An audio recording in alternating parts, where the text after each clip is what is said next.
In this video, you'll learn how to download AliExpress videos for dropshipping. By following these steps, you will be able to easily obtain product videos that can enhance your online store. Begin by opening your preferred web browser and navigating to the AliExpress website. Once there, locate the specific product page that contains the video you wish to download. Click on the product to access its details, and then locate the video player on the page. Play the video to ensure it is the correct one. Next, you will need to retrieve the video source link. To do this, right-click anywhere on the page and select Inspect or Inspect Element from the context menu.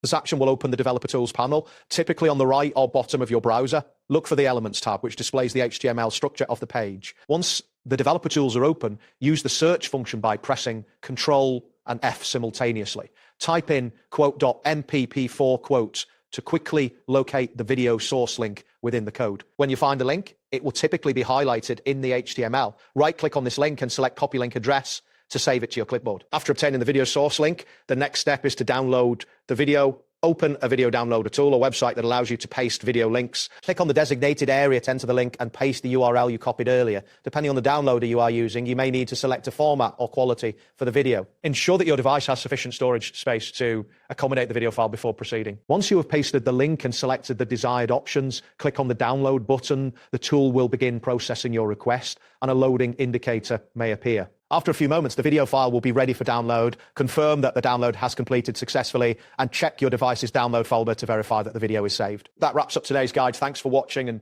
catch you in the next tutorial.